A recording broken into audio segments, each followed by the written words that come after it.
Hi there. Today I'd like to talk about Jerry Falwell Jr., whose life, kind of came unzipped and exposed in the media just last month when he had the dubious judgment of posting a picture of himself on Instagram while on a yacht. His fly unbuttoned, a drink in his hand, his arm around a woman, not his wife, whose shorts were also unbuttoned. And, well, what can we say? God was probably not amused. Certainly, the board of directors of Liberty University, the evangelical flagship of Christian education, they were not amused. And they immediately granted Falwell an immediate leave of absence so that he could sort his life out. Well, rather than sorting it out, it's become more sordid as the days went by. Falwell claimed that all of this mess had been precipitated by a young man in their life with whom his wife Becky had had an inappropriate relationship years ago. And now, allegedly, this young man was extorting or blackmailing them for monies which they refused to pay. And as a consequence, all this came spilling out.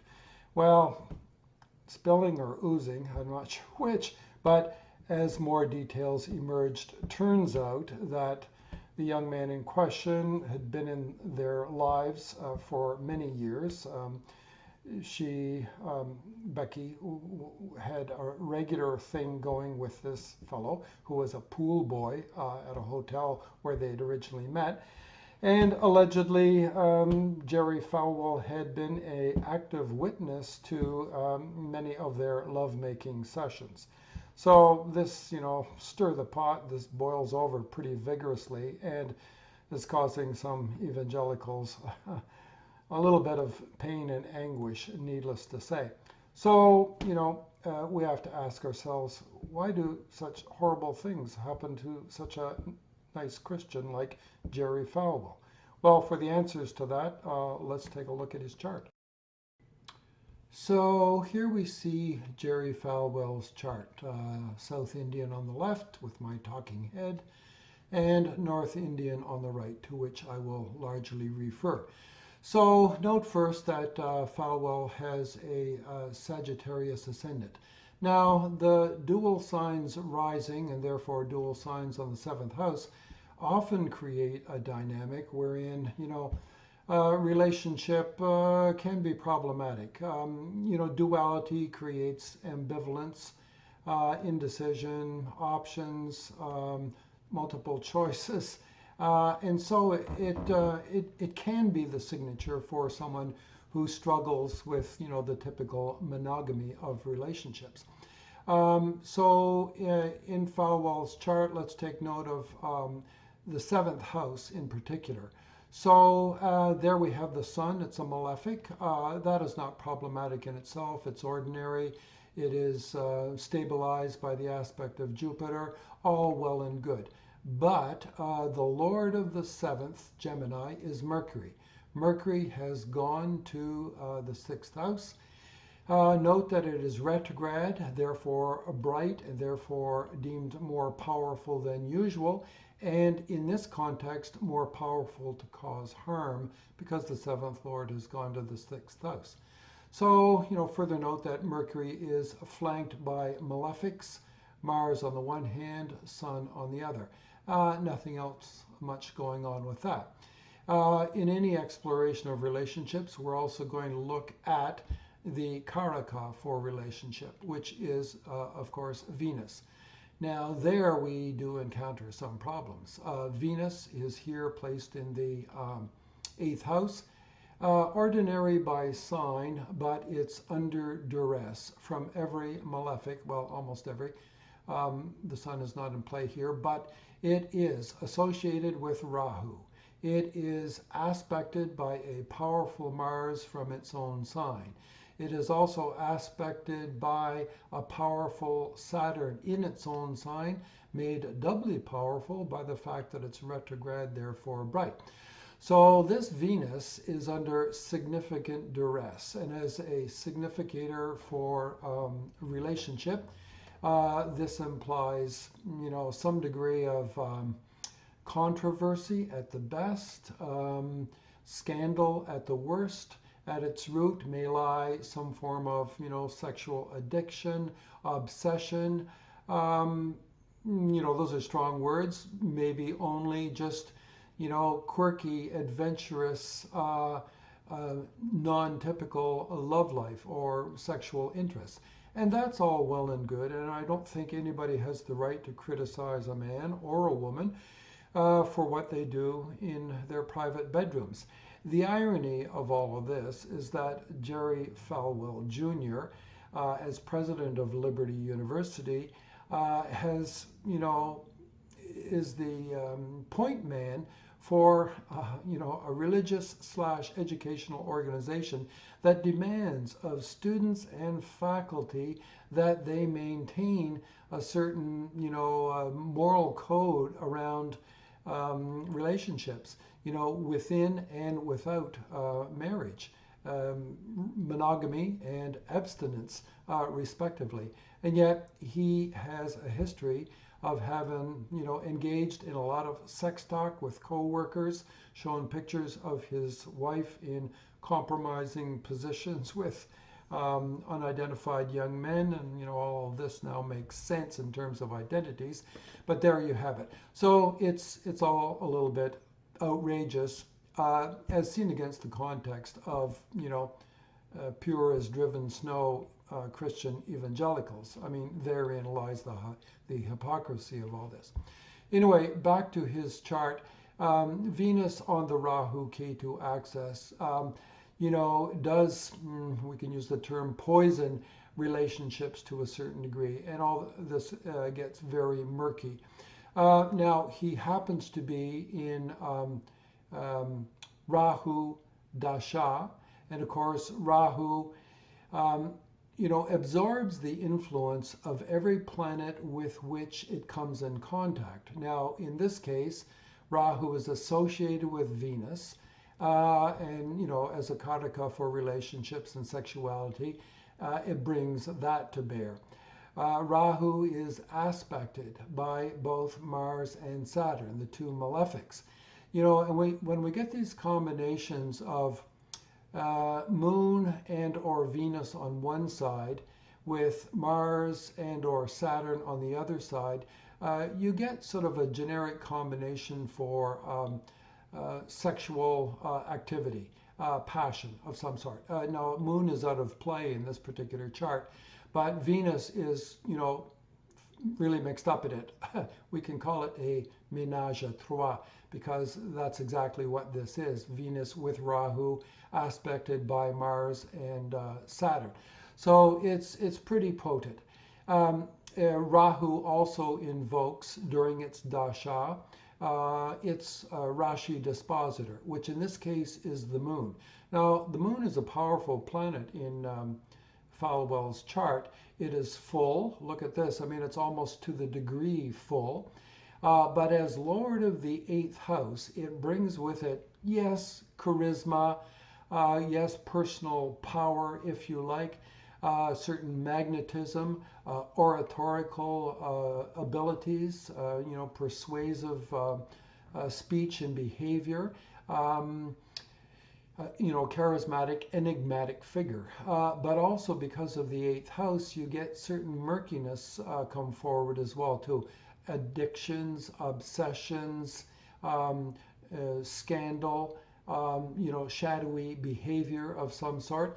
And of course, being placed in the first house, the Moon kind of ends up revealing all this in the most public of manners, as has now happened, at first by his own hand, by virtue of posting to Instagram, and then, the media follow-up, indeed a media storm about all this has really, blown it up hugely. Moon is in Mula Nakshatra as well. Now, the governing deity for that is Nirati, which is a god of calamity. And so, this is a difficult placement. It has the potential to, force into the open all kinds of, traumatic and previously hidden murky material, in other words, scandals in the making. The other thing is that Falwell is running a Rahu Dasha Mercury Bhukti. So go to Mercury, and now what do we see going on here?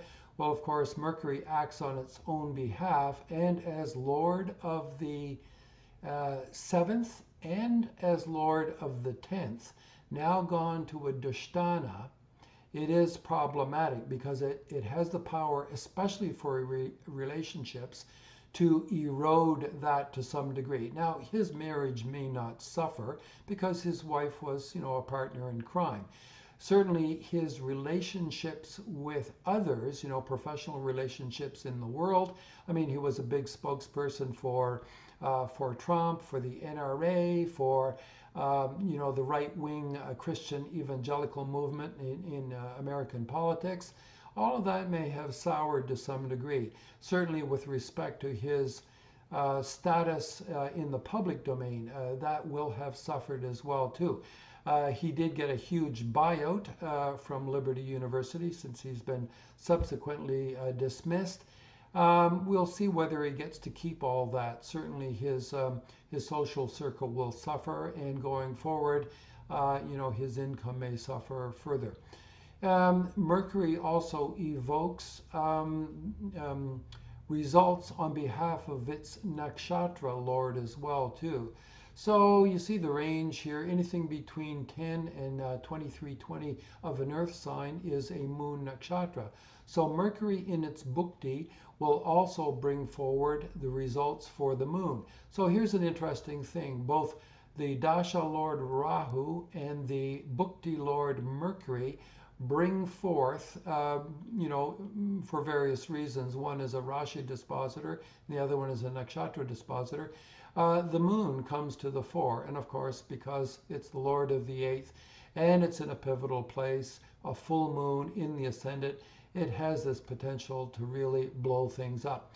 Now, recent transits have, added fuel to the fire. Jupiter has been in his first house for the past year. When there, it aspects both Mars and Sun, which are respectively lords of the 5th and the 9th. So these notions of dharma, right conduct, moral behavior, raising questions of, what would Jesus do with this? So there's that. Then Saturn, of course, is doing a slow crawl this year and next through its own sign, and that represents a second Saturn return for Falwell. We can anticipate some kind of a fallout here vis-a-vis family, certainly, financial status as well, moral authority, and all the rest of that.